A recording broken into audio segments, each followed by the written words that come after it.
You are, of course, very welcome to tell me your favorite games from the Olympiad here in the chat below on YouTube or here on Chess24. And I will show you 3 of my favorite ones and 3 very instructive games at the same time. We are going to learn about piece activity and domination. So we are going to dominate the opponent's pieces and his position in 3 different ways. So first of all, here's a game that was played by, let me show you. The world number 2, current world number 2, actually it's on the screen already, so I'm so clumsy. Vladimir Kramnik had an excellent chess Olympiad and he's now back to the world number 2 spot behind Magnus Carlsen. So he has reached his peak rating and he is just in the best shape of his life, maybe at the age of 41. It's incredible that he's just going up and of course not thinking of retirement. He is playing absolutely amazing chess. And this game was one of my favorite games from him at the Olympiad. Of course, he played many good games, but he played this one against Daniel Bocatura, an young Italian grandmaster. The opening is actually an anti-King's Indian, so if white goes c4 here, then you know that we reach King's Indian with the g3 setup. Without c4, he went b3, this is an anti-King's Indian. And we just reach a position that seems to be nothing. They swap queens, and here you might wonder that what is Kramnik doing with the white pieces? He has exchanged queens. The pawn structure is very similar. 3 pawns on the queen side, 4 pawns on the king side. The pieces are the same. So what is the big deal about this position? You will soon see. So here everything seems normal. Black is developing his pieces. He even pushed this e4 move, gaining more space, chasing away the knight. I like the knight on d4, but anyway, he has this bishop on the long diagonal. Pretty annoying. So this position, we could say that it should be around equal, isn't it? Black has just played rook a d8. All his pieces are out. And yet, in this position, white is better. Not winning, but white's position is better. And your task is, the first task of today, is to determine why this position is better for white. So first of all, evaluate the position, evaluate how the pieces are placed, and then think of a move for white, how to progress in this position. So it is time to think.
Alright, let's discuss this together because I have seen most of the good ideas. Let's just sum it up all together. So first of all, you see that this knight on a6 is awkward. It's a bad piece. The knight shouldn't be on the rim, so the knight on a6 is obviously a bad piece. But if we look further, we also realize that the bishop on g4 is not a good piece either. And maybe you are like, what are you talking about, Anna? The bishop on g4 is not doing much, but taking away the d1 square from our rook. So at the moment, you could say that, yeah, that's a very useful piece. But after the right move, the move that you have all suggested, h3. So let's play h3 on the board, and then we keep on discussing the position. After h3, you realize that this light square bishop of the black player is really bad, because where can we move this bishop? It cannot go to f5. I mean, you can play it, but it's not a good move. Neither bishop e6 nor bishop d7. This poor bishop has to go back to c8. So after h3, you realize that black has actually two bad pieces, the a6 knight and this light squared bishop. On top of that, the e4 pawn is always vulnerable. That's why moves like bishop e6 are never good, because black has to keep protecting this e4 pawn. So by pushing e4, he did gain space, but he forgot that by placing the pawn on e4, or maybe he did not forget, but he wanted to open the long diagonal for his bishop and he wanted to gain space. That's why he pushed e4. But the pawn on e4 is a lot more vulnerable than it was on e5. So in this position, he has these three problems: the knight on a6, the bishop, the light square bishop, which is now on c8, such a poor bishop, and this e4 pawn that could be hanging in some positions. So after chasing away the bishop, of course with double rooks on the d5, we want to have the d file. What can black do? Not much. It's not so easy to do something about the a6 knight, because it's not only about the a6 square, it's also about the possible jumps for this knight are all taken away. So all you can do with this knight is go to c7, which is also quite a poor square. So yes, maybe he should try knight c7, and after knight c7, maybe knight e6 to go somewhere with this knight. But I'm not sure that it solves all the black problems. As I said, the e4 pawn can be hanging in many positions. So what black did was playing h5. I don't like this move much, but I guess he wanted to avoid moves like g4 on the long run, gaining more space, and he could chase away the knight from f6 and capture the pawn on e4. So it makes some sense, but it misses the point of Kramnik's plans. After rook d1, doubling the rooks on the d file, he was actually threatening something tactically because of these double rooks. And this is a move that I don't want you to guess. I will play the move and I want you to understand the move after having seen it, because it is a shocking move. When I saw it, I could not believe it. Bishop e7. Yes, the bishop is hanging on his 7. So what is the point? The point is that after rook takes e7, Kramnik would have the crushing move knight takes c6.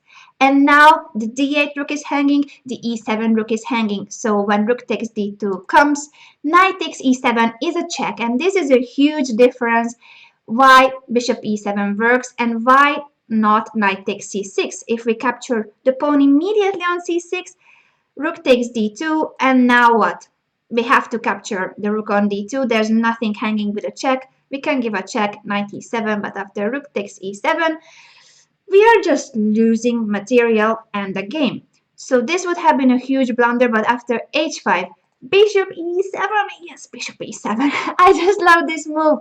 Rook takes e7, knight takes c6, and it completely changes the whole thing. So after rook takes d2, knight takes e7, check. The king has to go somewhere. It's better to attack the knight if this somewhere is king f8. And now, not rook takes d2, because after rook takes d2, king takes e7, but knight takes c8. And at the very end of the line, let's just calculate what remains on the board. Equal pieces, 3 minor pieces for each, but we have one extra pawn, and the a7 pawn is also hanging, so probably we will end up having 2 pawns up in this endgame, of course, Kramnik can win any endgame with a pawn up or 2 pawns up. So this is no question that after rook takes e7, he would have won the game. So bishop e7 is an incredibly strong move. And here, the only chance for black to keep some chances for the game, some possibility of drawing the game, is by taking the knight on d4. Because after rook takes d4, this is something that Kramnik had to take into account, of course. Rook takes d4 and now rook takes e7. He has taken 2 pieces for the rook. So was this actually a good move, bishop e7, giving up 2 minor pieces for the rook? It's not the end of the line. Rook d8 check comes and the c8 bishop is hanging. But after knight e8, the c3 knight is also hanging. And that's why I didn't ask you to calculate this whole thing, because it's very complicated. Kramnik is the number 2 in the world, so we are trying to learn from the strategic point of this game and not all the mess he had to foresee. He had to calculate all this, and it's not only about calculating it, it's also about evaluating if the outcoming position is good for you or good for the opponent. So here he has a rook against 2 minor pieces. But he realized that after knight takes e4, this is everything that he calculated. He has now a rook and a pawn for 2 pieces. This should be equal, right? 2 pieces equal a rook and a pawn. 3 plus 3, 5 plus 1. That adds up to 6. I'm very bad at math, but I think 6 and 6 are the result of both calculations. But in this position, what is important is not the maths. It's not about 3 pawns, 1 pawn and a rook and 2 minor pieces, but the activity. I already said that these games will be about activity and about dominating the opponent's pieces, about dominating the opponent's position. So the rook on d8 is our best piece.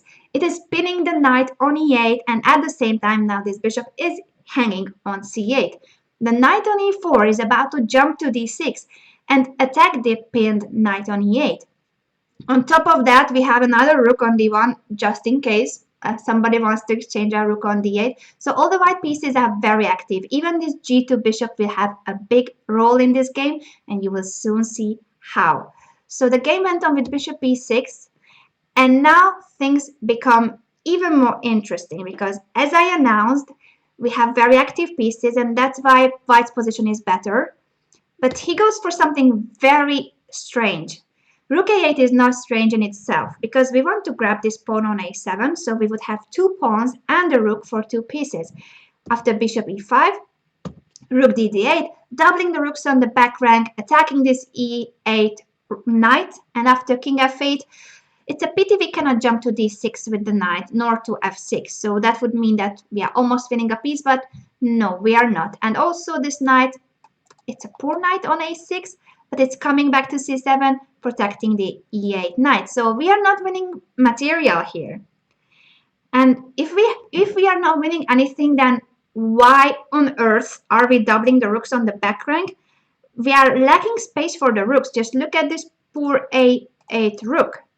It cannot go anywhere. It cannot go to b8. It cannot go to c8. All it can do is to capture the pawn. And so he did. He took on a7. We have 2 pawns now, but the rook is very, very clumsy on a7.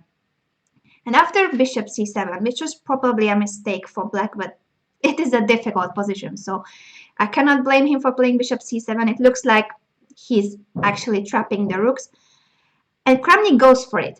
Kramnik traps his own rook by playing rook d to a8.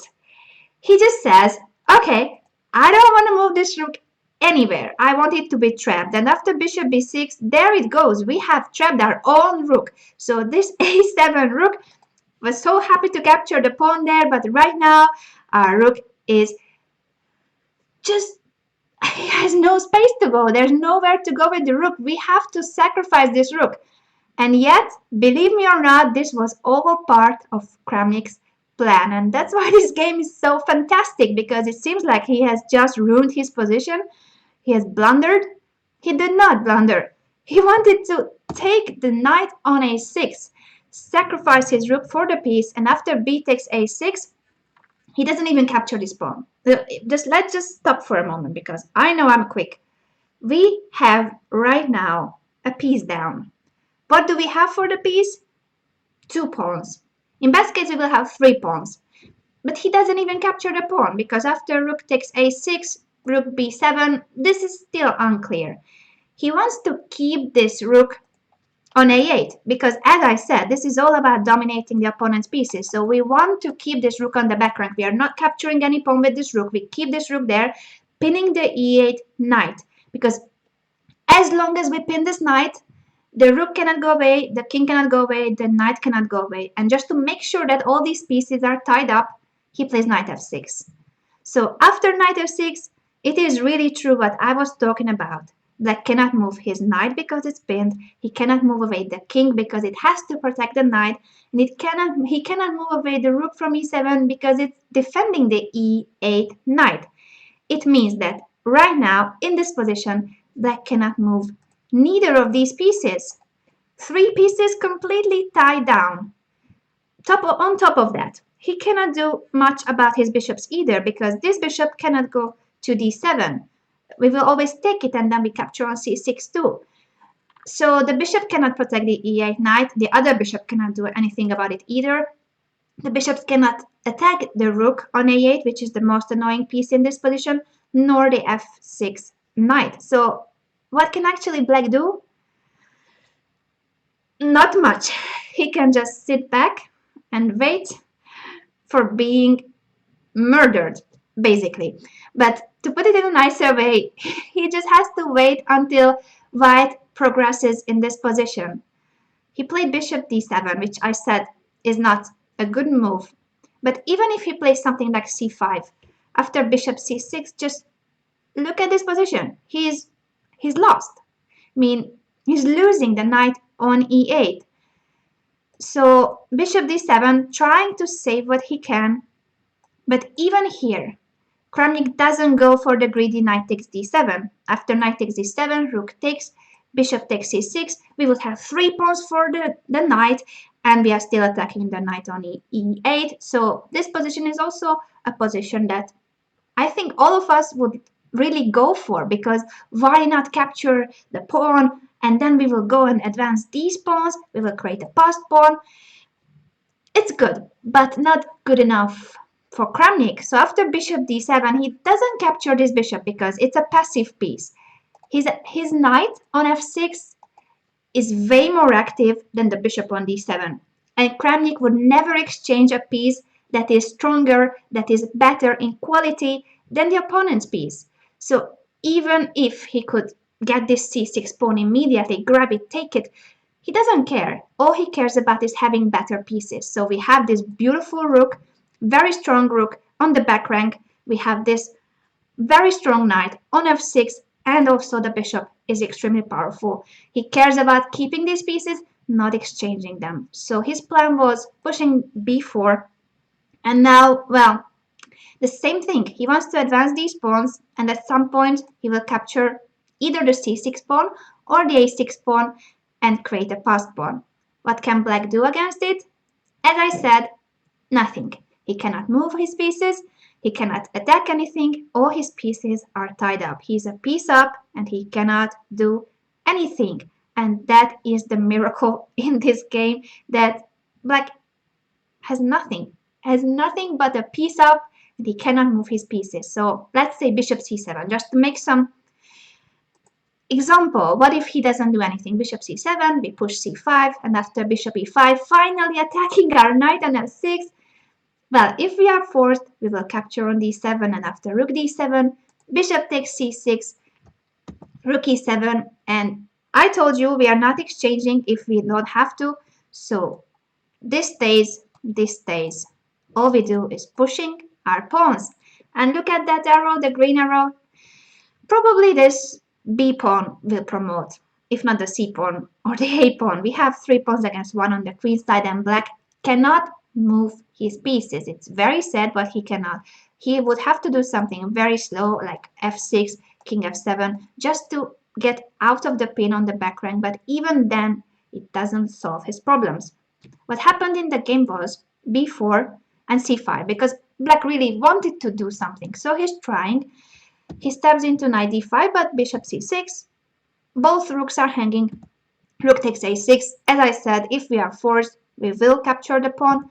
And after bishop takes, bishop d8. Just look at those poor black pieces. b5. And white is winning. We only have a rook and a bishop and lots of pawns, but it's more than enough to win this game because of the very passive black pieces. If black had these pieces somewhere here, attacking our king, or at least attacking some pawns, it would change completely the story. But with such bad pieces, such passive pieces, it doesn't matter that we are a piece down. Rook d7 happened in the game, and after b6, he's trying to bring his king. You know that the king is very important in endgames. But after b7, bishop c7, rook a8, we are about to promote this pawn, knight f6, and he doesn't even want to go for promoting because it would mean that yes, we win back the piece, but this is a rook endgame with a pawn up. He wants a lot more than this. He wants something in this position. He's not in a rush. This b7 pawn is worth a lot more than a piece. After rook c8, can you spot the threat? What is white threatening here? Quick! Our threat is to capture this c7 bishop. Yes, very good. So after rook takes c7, we would just promote the pawn and have a queen. There's no bishop that could capture it. He has to move away with the bishop. But now after bishop c6, rook d8, a4. Look at the position. Black cannot capture the rook. Black cannot do anything about this a pawn marching to a8. That's incredible, I know, but it's true. He is trying. Knight d7, bringing his knight closer. But after a5, bishop b8, a6. And now after knight e5, I let you find the last blow, the tactical solution of this position, because yes, we are about to promote, but we cannot push a7 because of the bishop. So what is the correct solution here? How to get those pawns marching even further, how to promote one of your pawns. Quick! I'm sure you can find it.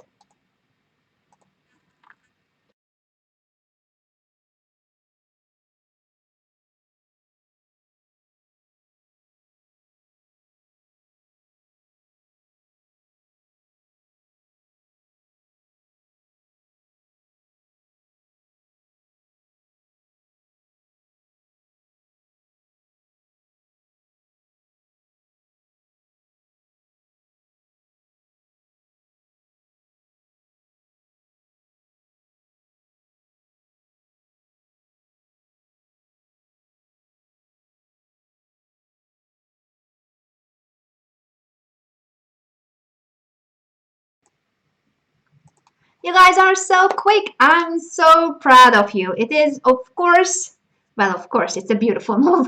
But yes, it's rook takes b8. And everyone, I think everyone has solved it. So I'm so proud of you. You are great pupils. Rook takes b8. And after rook takes b8, the funny thing is that now, of course, we could go a7. I mean, that was the point of rook b8, right? So that now we would go a7 and we are winning. It's true. So after knight takes c6, we don't capture the rook. Careful, not capturing the rook. We promote. That's a big difference between a takes b8 and a8 queen. So we have a queen for a rook and a knight. And this position is, of course, completely winning. But hey, Vladimir Kramnik played an even cooler move. So he doesn't go a7. He has just sacrificed his rook and he doesn't even play a7. He played bishop d5. I think this is one of the coolest moves of the Olympiad because, yes, he's completely winning, but he just retreats this bishop, retreating it to d5 and just saying that, what can you do against a7? Nothing. There's really nothing. So black resigned here with the rook up. He resigned. Let's try to do something. Let's try. We cannot do anything about a7. Let's try to capture this pawn at least. If rook takes b7, we just simply take it with the bishop because the a pawn will promote. The knight can get there to b6, but this is a piece up. So it's very normal that after bishop d5, black resigned. But what a move! We sacrifice the rook first, and then we just play a bishop d5. Like, now what? Black had to resign, and so he did. I hope that you like this game. It was all about dominating the opponent's pieces. First of all, this bishop e7 move was very impressive. I love this move, bishop e7. Let me just go back to that moment for just to show it once again. The whole thing started here, and some of you have asked me how long I think that Kramnik had foreseen this. Probably all this he had seen. I'm not sure about this rook a7 and rook a8. If he saw it already when he played bishop e7, I mean, if he saw that it was good, I'm sure that he saw the idea. But I'm not sure that if he calculated bishop e7 and all the piece sacrifice. But I think, as a player, that in this position it's more than enough to see that you have a lot of activity for a rook and a pawn and a lot of activity for the two minor pieces. So you should enter this line because you see that you are very active, you are dominating the position. But also this concrete line, capturing the pawn on a7 and letting your rook being trapped, that was impressive. And here, of course, you cannot calculate everything. But after knight f6, it's more than clear that black is tied up. His pieces are tied up, he's a piece up, but his pieces are being dominated. So since he cannot move his pieces, it doesn't matter actually if you calculate a4, b4, king f1, any move. You don't have to calculate these moves for white because all you need to see is that black cannot progress. And if he cannot progress, even if it takes 20 moves to promote one of our pawns, we will, because black cannot do anything. So let's see another example of piece activity and domination, and this was played by Eugenio Torre. I'm sure that you have heard about him from the Chess Olympiad. He was not among the winning teams. He played for the Philippines for the 23rd time. So Eugenio Torre played 23 times the Olympiad. He was the one who played most Olympiads among all the participants. And just remember that the Olympiad is every 2 years. So if he played 23 times the Olympiad, it means that he had been in the selection, in the team of the Philippines for 46 years already. 46 years. I mean, I'm not 46 yet. He has played for 46 years the Olympiads. So yeah, impressive. And besides that, besides playing 23 Olympiads, he scored 10 out of 11. He played all the games and he made 10 points out of 11. That is an oh wow. So let's see one of his beautiful victories. This is, I'm sorry for the Italian team, but this is also against an Italian Grandmaster, Axel Rombadoni, the Dutch defense. I did not pick the Italians as an opponent on purpose, believe me. I get on well with the Italian players and with many other players too. So it's just a coincidence that I like these two games by Kramnik and Torre. You will see why I like this game. So until this point, everything is normal. Usually, black is trying to attack on the king side and white is gaining space on the queen side. b4, that's our plan, gaining space there. We protect this pawn with a3. We want to keep the mobility of the pawns. So after a5, you don't go b5, you play a3, and slowly but surely you gain space and activity on the queen side as white. After a takes, knight e4, this is all normal, so we are not going too much detail here. After c5, it gets interesting because also this move is normal. As I said, this is all what white has to do. So if you play the Dutch defense, you know that this is how white plays here and this is what black plays for. I don't play it with either of the colors, but I know a bit of it. After bishop a4, knight b3, of course we don't go queen e1, so yeah, I don't like pinning my pieces, but knight b3 is temporary, so next move we can go queen d3, and we are happy because the bishop on a4 will be kind of awkward. You will soon see. B takes c5, b takes c5, and this is the moment where black makes a mistake. But I cannot blame him once again because it's not such an easy position already. Queen e7 was probably the good move and trying to bring the f-rook to b8. So yes, I said that that black would play on the king side, but here the queen side is too open already. The a file and the b file are open, so black should have brought his rooks to those files and play on the queen side too. He did not. He thought that this c pawn, the c5 pawn, and capturing on d6 is too annoying. So he wanted to close the center. He plays d5. But there's a huge problem. After d5, the c5 pawn is alive, he should have kept the mobility of the black pawn. So as I said, queen e7, keeping pressure. So there's tension here between the pawns, if we can call it like that. If white takes, we take back. And yeah, there's rook c7, but anyway, we will go maybe rook b8 or with the other rook. It's not the end of the world yet. d5, as I said, keeps the c5 pawn alive. And it's not only about that pawn, it's also about the d4 pawn and this pawn chain. Look how beautiful our pawn chain is. It's like one arrow. Difficult to pronounce for me as a Hungarian person. Anyway, what I wanted to say is that these pawns are annoying because they take a lot of space away from black. So look at this bishop on g7. Normally it should be a happy piece. It's a long diagonal bishop. And the black pawns are on f5, e6, and d5. This means that usually this is the good bishop of black, right? This should be the good bishop because it's not blocked by black's pawns. But in this case, it's not a very happy piece because our pawns are taking all the space away from him. If we can call the bishop a piece, I mean a person. Yeah, today I'm funny, I guess, making funny things, funny comments. So the bishop cannot go to e5. It could go to f6 and to e7, but then again, where is it heading to? It cannot go to d6 either. So basically the c5 pawn, the d4 pawn, and the e3 pawn are closing the black bishop in. It has to stay inside this cage on g7, f6, e7. That's where it can go to. That's all the mobility this bishop has. That's pretty sad, isn't it?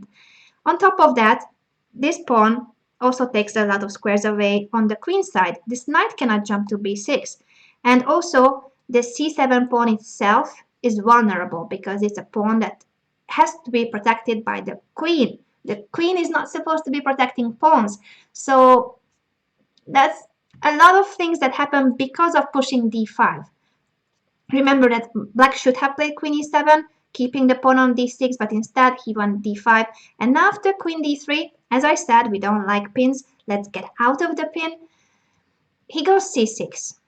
And we will talk about this, what happened after c6. I want to show you first what happens if he doesn't play c6. As I said, unfortunately for black, he has to keep on protecting the c7 pawn. And now, after playing queen d3, we would push c6. So this c5 pawn marches even further. What happens after c6 is that, of course, we are attacking the knight on d7, and at the same time, we fix this pawn on c7. So now this pawn cannot go anywhere, and there will always have to be a black piece protecting this pawn, because look at our bishop targeting this c7 pawn. The knight has to jump somewhere, and after, let's say, queen c3, this bishop on a4 is kind of poor. We can, at some point, go knight a5, knight b7, jump anywhere, and this bishop on a4 is not doing anything. It's locked out of the position.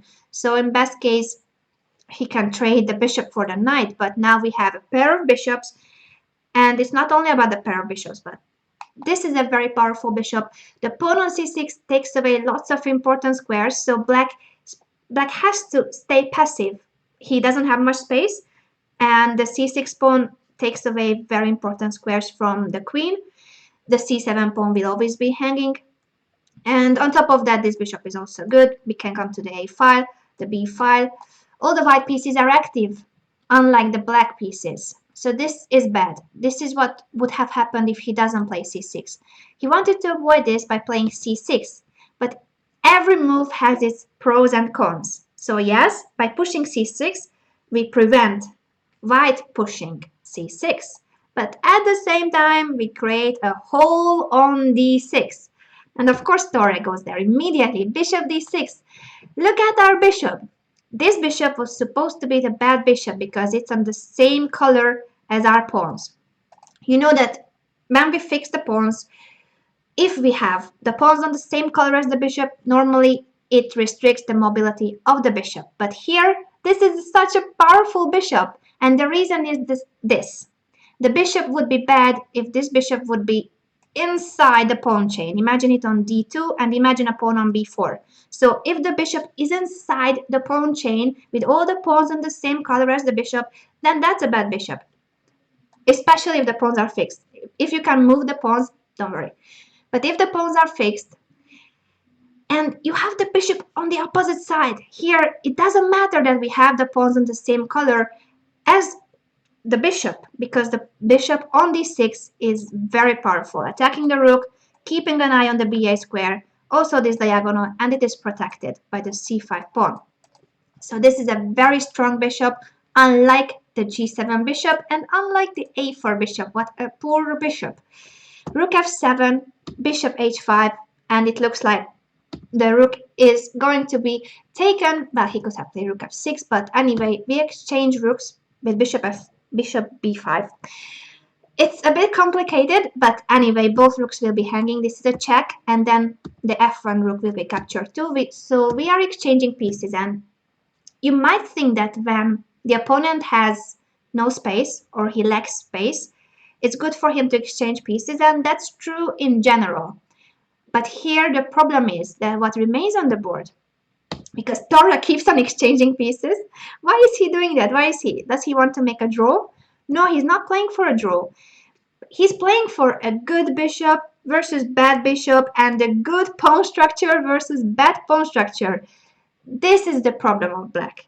The c6 pawn and the king is more vulnerable, and the bishop on g7 is worse than the bishop on d6. So a lot of things are better here for white, and it means that if we exchange queens, this position would be winning, because the c6 pawn is so bad that you cannot even protect it, and if the c6 pawn drops, the c5 pawn will promote. Any endgame would win for white here. So of course he goes for queen a5, and you might be like, that's a blunder. No, it isn't. It's not a blunder. Yes, we blundered our knight, but after queen c7 we will win it back. Good news. So even though there are checks, there's one check. Queen b1, king h2, you cannot protect the d7 knight. King e8 just runs into queen c8 check, and after king f7, this is taken. So bad luck. After king h2, there's no way to keep the piece. Queen e4 was played, and after queen d7, king g6, queen takes c6. Isn't it simple? Sometimes chess can be so simple. We have captured this pawn. That was our target, the c6 pawn. And now we will promote our c pawn and we win the game. That's it. That's all. You just need to make sure that you don't blunder anything, that the opponent cannot give you perpetual check. So let's keep an eye on our king. Let's keep it safe. So this maneuver, of course, was also good for the sake of our king, and also to pin the g7 bishop, of course. F takes e3 and f takes e3 here. Black resigned. Might be surprising, but the problem is that he can never take this e3 pawn because of bishop e5, losing the bishop and getting mated too, of course. And if he doesn't do that, let's just try g4. Try to attack the white king. Bishop e5 anyway, and after queen g6, you just exchange everything on g7. Everything, and the pawn and game wins. The black king cannot get there and prevent the promotion. So it might look that it was very simple, and yes, sometimes chess can be this simple. So we have this annoying pawn on c5, and black should have played queen e7, keeping the tension on the board, bringing the rook to b8. But sometimes when the opponent puts so much pressure on you, he has more space, he's attacking, it's normal to make mistakes. We are humans. So he plays d5, trying to keep the position closed, to keep the c file closed, especially the c file. But after this move, slowly, but black's position collapses, because we either push c6, remember that in positions like this, the pawn on c6 is so annoying, keeps all those squares, the b7 and the d7 square, under the attack of white, keeps the c7 pawn fixed. So it's gonna be a weakness for the whole game. And if he doesn't, if he pushes c6, then the d6 square is a hole, and suddenly our bishop is such a cool bishop. It's not a bad bishop, it's a very strong bishop. While the black bishop, on a4 and also the black bishop on g7 are both suffering.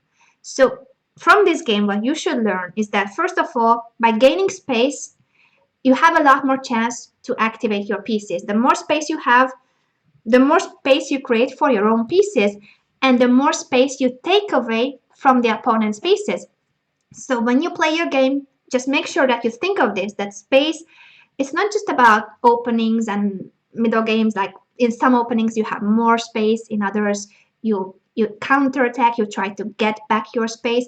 But later on in the game, when you are actually in the middle game, think of moving your pawns so that those pawns are creating you space. Space to breathe, space for your pieces. Just be careful, because sometimes pushing too much your pawns, sometimes extending that space too much can make it vulnerable, can make your position weak.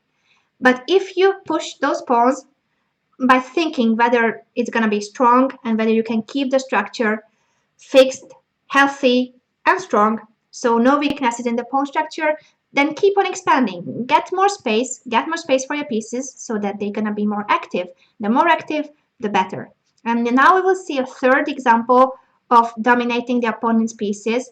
And it's a game by the winner of the Olympiad, one of the winners, the team of the United States, won the Chess Olympiad in Baku. And Vasilisa was one of their best players. On the third board, he got a gold medal.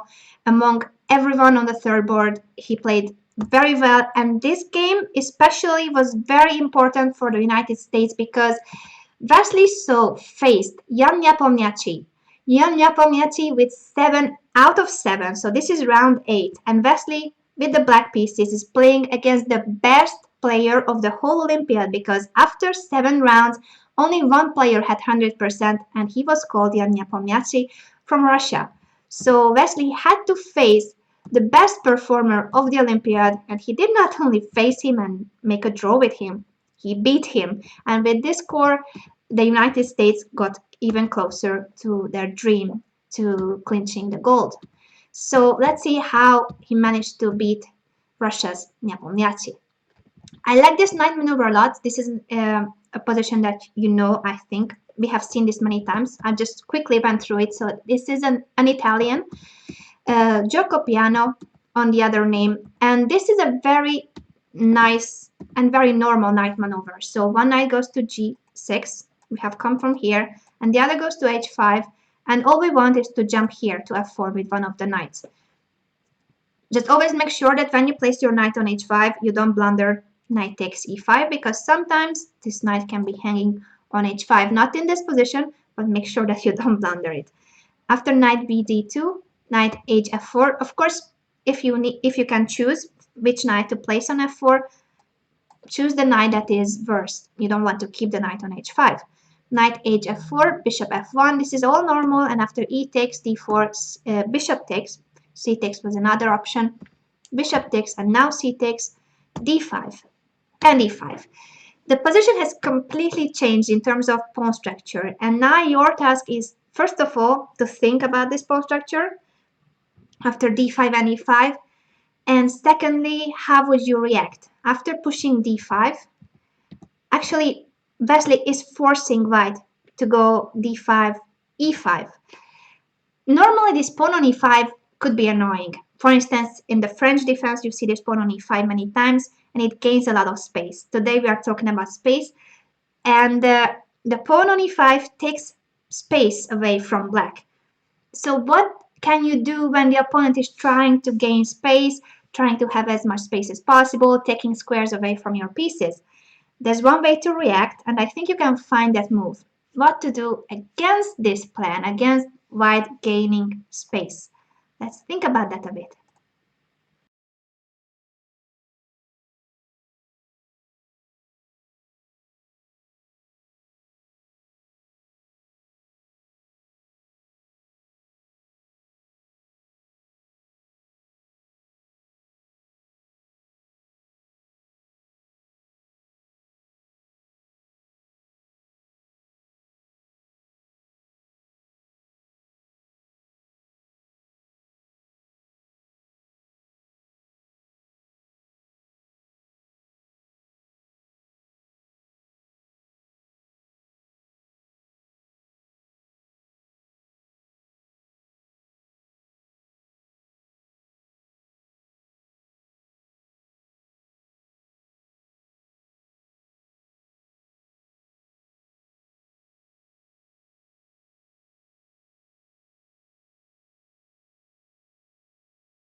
Good job! Yes, if we have learned from Torre how to gain space and how to take advantage of a lot of space and a lot of activity for our pieces, then from Wesley so we're gonna learn what to do against it, how to prevent that the opponent gains a lot of space and keeps that space.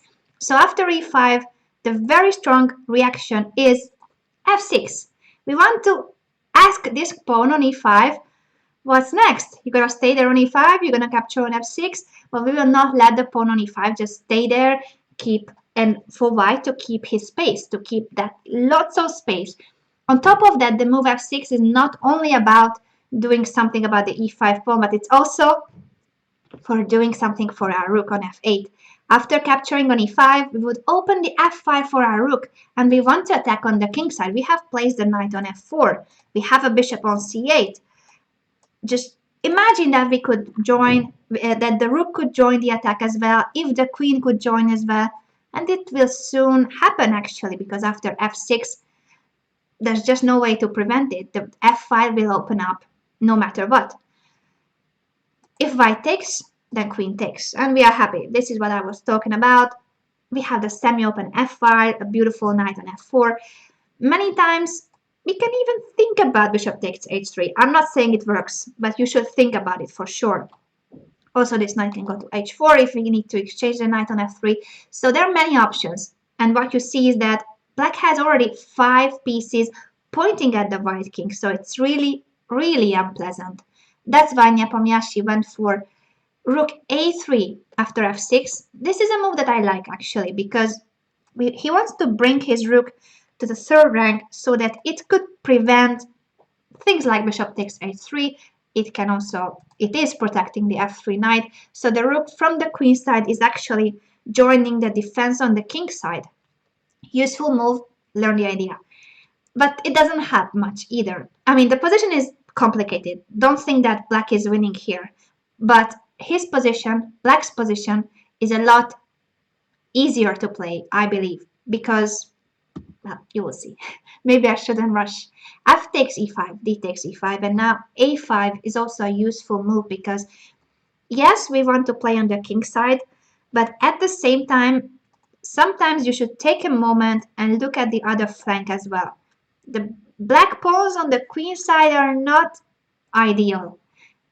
Placing your pawns all on the same color is never really good because it means that you keep all the rest of the squares unprotected. So all the black squares here are holes in the position. There's nothing wrong with it right now, but on the long run, maybe white could push a5, place a knight on b6, or place a knight on c5, and take advantage of those holes on the dark squares. So when you place your pawns all on the same color, think of the rest of the squares. Think of the squares that you are not protecting. So here it means all the dark squares are there for white. After a5, you prevent white from pushing a5, and at the same time you also prevent b4. So these pawns cannot march, white cannot gain more space on the queen side, and you just create a lot safer and a lot healthier pawn structure by pushing a5. Even like this, all we care about mainly is the king side. So queen e7, just progressing, improving our position step by step. The queen is nice on e7 because it protects the b7 pawn, and at some point it could appear on the king side. We are not in a rush. This, as I said, is not a position where we are winning. We are simply playing the position, trying to build up an attack on the king side. After bishop f5, knight d4. Now you should think. It's not an easy move to guess because you might think that it's time to move this rook. And yes, it could be true, but Wesley has found an idea that is a lot deeper. The knight on d4 is well placed. That's a tip. That's a hint that should help you find the move. So when playing for activity, when you want to dominate the opponent's pieces, you can also think about doing something against the opponent's good pieces. So maybe I'm having too much. I should just let you think. What would you play here with black? Then I tell you the rest.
Let's discuss this together because it's not easy at all.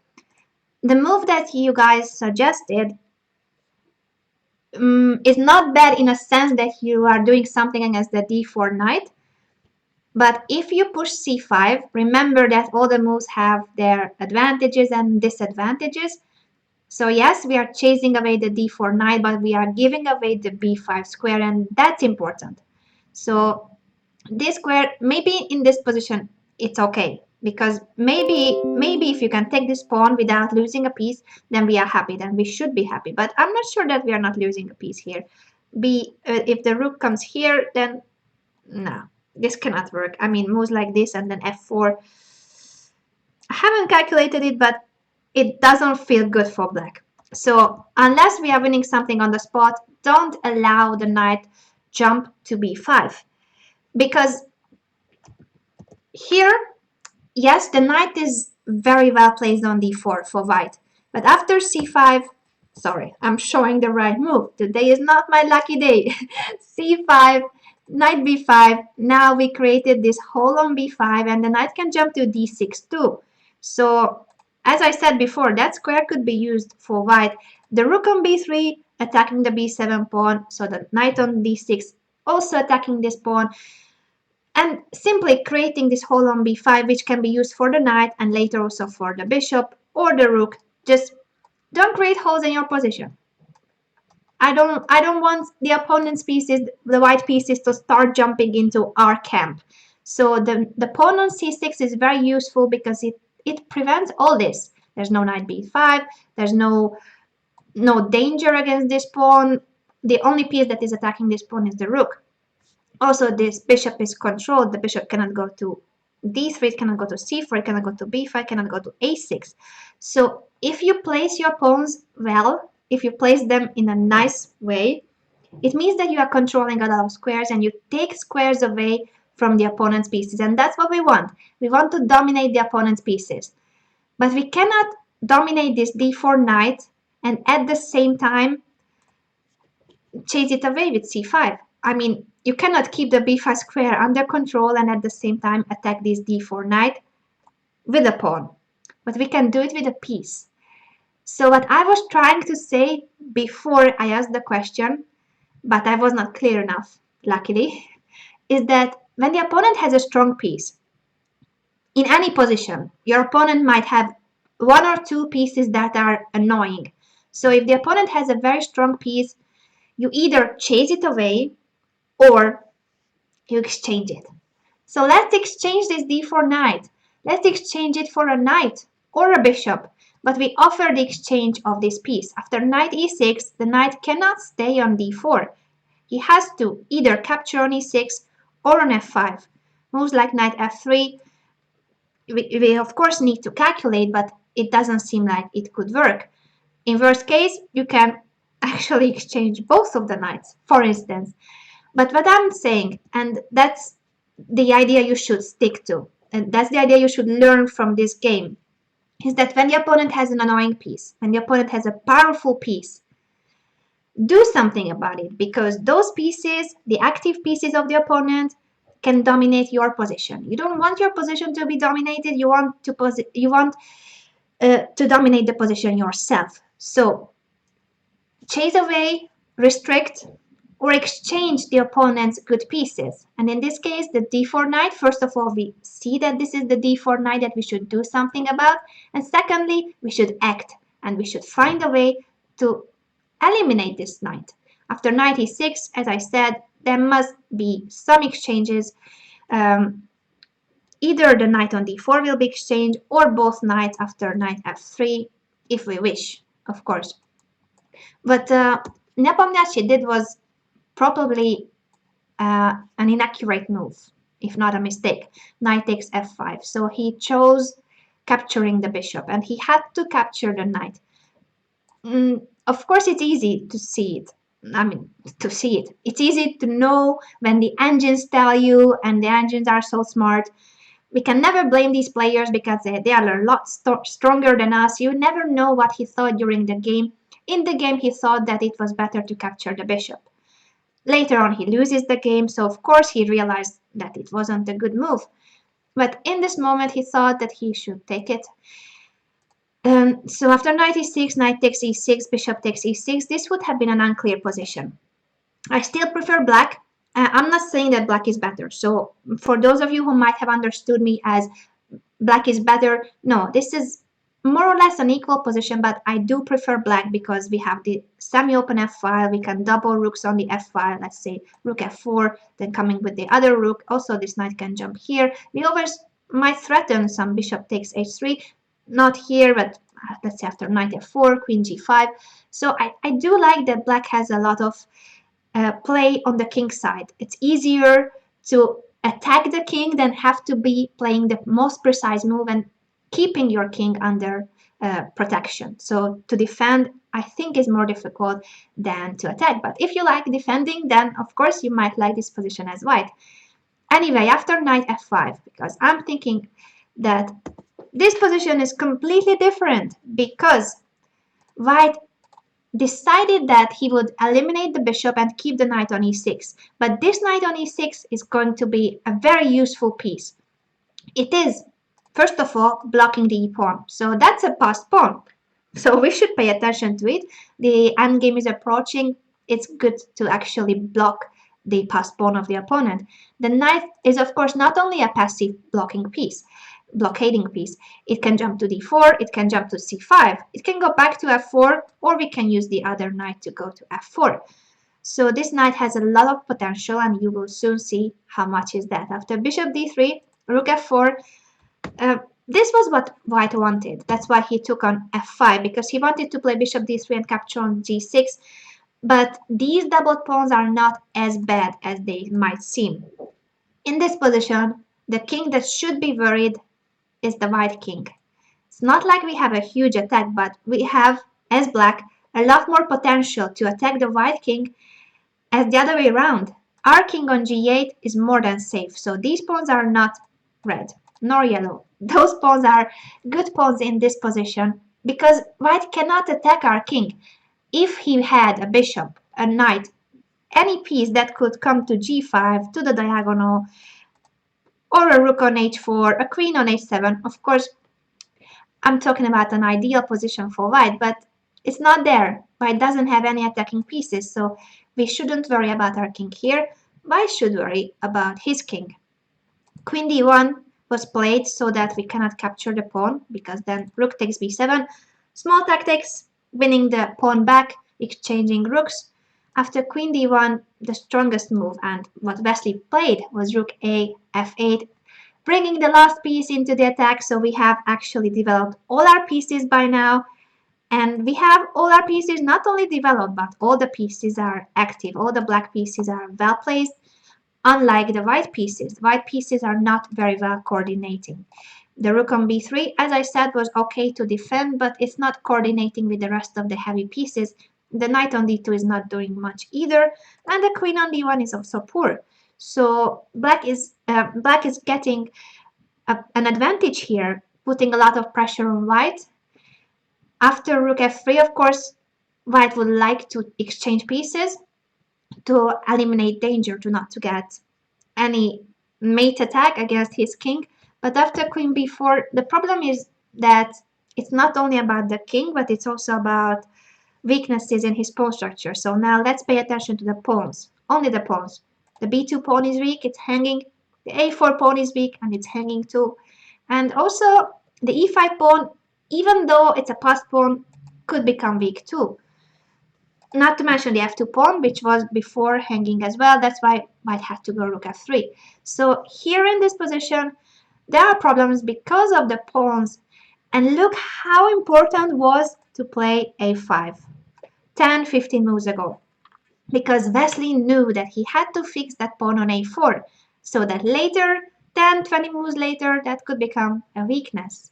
And here, actually, white is losing material no matter what, because if he wants to protect the pawn with b3, then we are winning.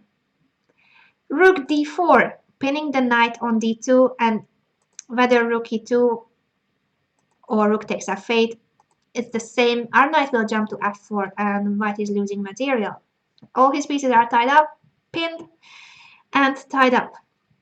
It's the same story after rook takes f8 check, king takes because we want to jump to f4 with the knight. So rook e2, knight f4, and we are winning material.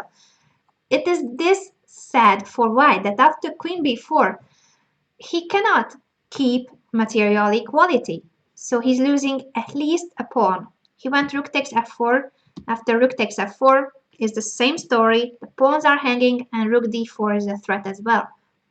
Knight f3 and queen takes a4. And of course, yeah, he could have exchanged queens, but this is just a simple pawn up for Wesley, and he would have won this endgame easily. So Nepomniachtchi tries to complicate matters. That's what I told you the other day when we learned about how to defend bad positions, how to try to save inferior positions. Keep the queens on the board, keep as many pieces as possible, and try to complicate matters. Sometimes it works. It did not work for Jan Nepomniachtchi against Wesley So, but because Wesley So is a very strong player, one of the best in the world. So for us, it might work in a normal tournament against a human being, against a normal player. Rook f8, all these moves are pretty strong. So we are not going too much into detail here because there are many good moves here for black. We have a pawn up. All he needs to do is to seize this advantage into a full point, to convert it into a full point. Here they were in time trouble too, so they might not have played the very best moves, but this game is still, of course, a very nice and instructive game.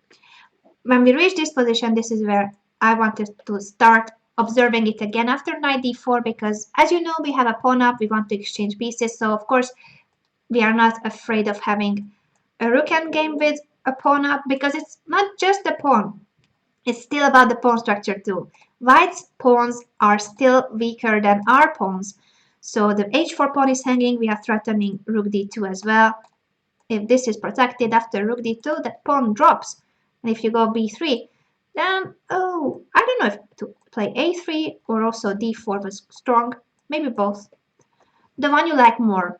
But black is winning in this rook endgame, so it's not the typical rook endgame where white might have drawing chances. Here, because of the bad pawn structure, it's just hopeless. So he goes rook e3, but after knight takes f3, g takes. Now even his king is weak. Just look at that horrible king side. Double def pawns, isolated pawn on h4. It's just bad, bad, bad. He was hoping to create counterplay with this e6 pawn, but after rook takes h4, it's two pawns up, bad king. All you need to do here as black is to calculate precisely. And one thing that he had to calculate before capturing rook takes h4 is what you will need to calculate right now. Rook takes h4 and e7. Is that pawn promoting? Are we blundering here? Rook takes h4, e7. What can you do there as black?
I heard the right move there, read the right move in the chat, which is queen h3. And no matter e8, promoting a queen, we will give mate to white. Let's just put it on the board because it's kind of amazing that we can capture this pawn, because after e7, it did not happen in the game because Nepomniachtchi saw that after queen h3, e8, of course, Batley saw also. So that's why he played rook h4.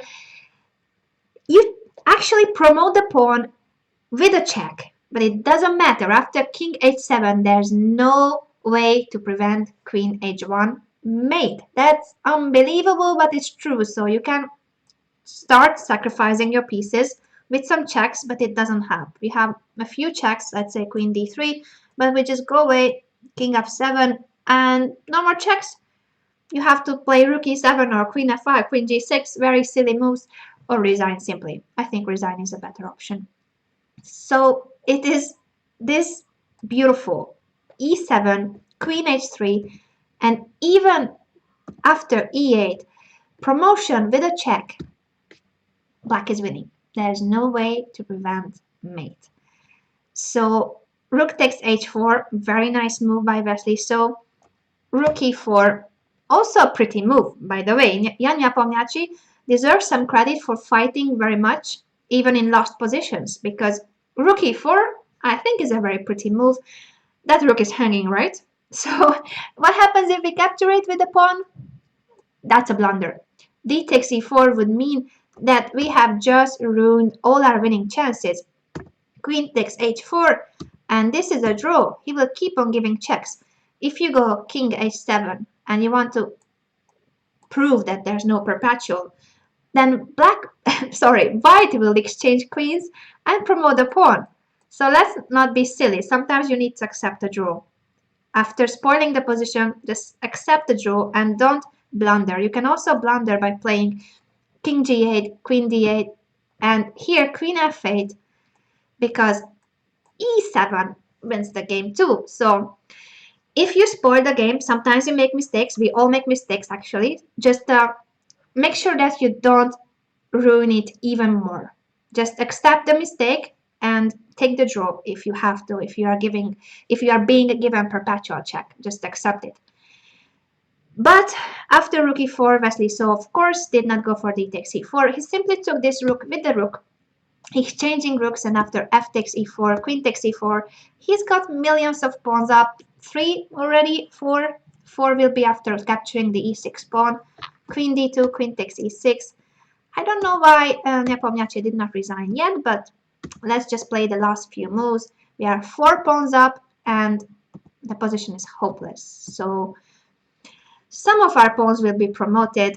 All you need to do is to prevent perpetual check. Remember that that is the biggest weapon of the opponent when he's in a bad, inferior, or lost position, to try to give perpetual check to your king. So make sure that there's no perpetual and just keep on advancing your pawns. All these games were meant to show you that dominating the position by having active pieces is a huge weapon. So first of all, we saw Vladimir Kramnik's game, where he even sacrificed a piece. And even with a piece down, let's just show this position. Yeah, knight after knight f6. He's a piece down, but he's dominating the position completely. All the black pieces are tied up. So this is something that you should learn from this game. You don't have to memorize the moves. Learn the ideas. Learn that by having such active pieces, pinning the opponent's pieces, and activating your pieces to the maximum, you actually tie up the opponent's pieces. And if his pieces are tied up, he cannot do anything. His pieces will be passive. He cannot create any plan. He cannot do anything. He cannot progress while you are advancing in the position. Also, in Torres' game, we saw that you can dominate the position by having more space.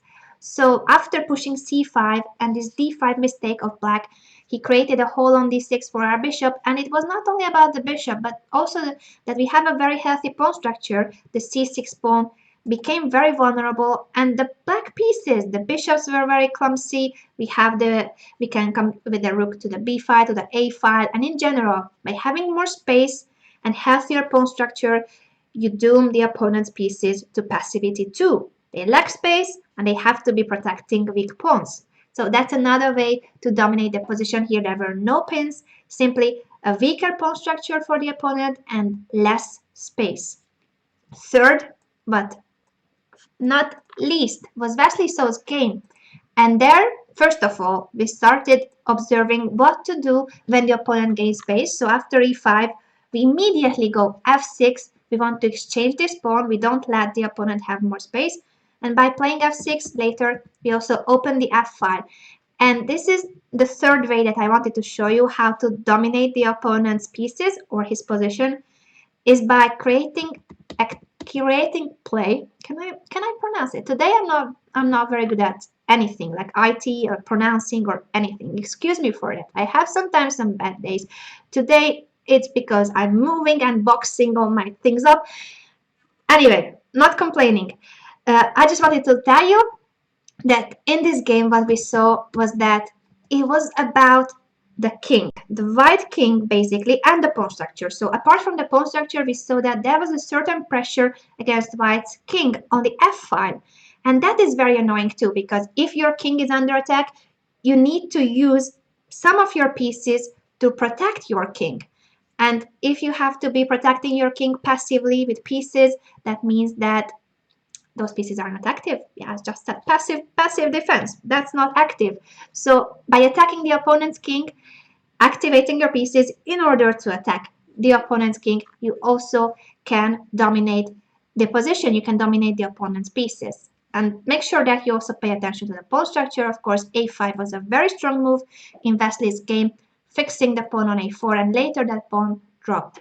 So many things to learn from these games. Not easy to digest all these games, and I know that I explain everything sometimes too quickly, but we only have an hour and a half for 3 very difficult games. So if you need more time to see these games, to think about one of the position or 2 positions, any position you like, you can find these games in the database on chess24. So just go to chess24.com, find it in the database. Just type in the names of the players and search for games from the Chess Olympiad. You can analyze these games on our website with the engines tool, or you can download them in PGN and analyze it with whichever tool you like. Just remember that I'm talking so quick because we don't have much time, but it doesn't mean that I covered everything. I know that we could talk about these games for hours, and if you want to analyze these games, feel free to download them, feel free to find them in the Chess24 database. You can also analyze them and share your analysis with other Chess24 users by broadcasting your analysis. Just go to the analysis and coaching tool on Chess24. I hope that you like these games, and of course tell me in the chat your favorite games from the Chess Olympiad. And remember that you can watch all the videos I recorded in Baku by finding me on Facebook or Twitter and find the funny picture with a funny hat. I'm saying funny all the time. Yeah, that's not funny. So there's a picture I uploaded with a funny Azeri hat where I'm trying on some local culture in Baku. And with that picture, I posted the link to all my videos from Baku. So if you want to see my interviews, my daily reviews, or how I play virtual chess against Rajavo, for instance, then click on that link. That's the full playlist of my Chess Olympiad videos. I will see you next time. I'm not sure yet when, since I'm moving and I will also play a tournament, but it will be announced on Chess24, so make sure that you always check on Chess24 the upcoming events, and the strategy show will also be announced a few days in advance. Have a very nice week, and as I said, send me in the chat your favorite games from the Chess Olympiad in the chat or in a YouTube comment. Thank you for watching, and bye-bye.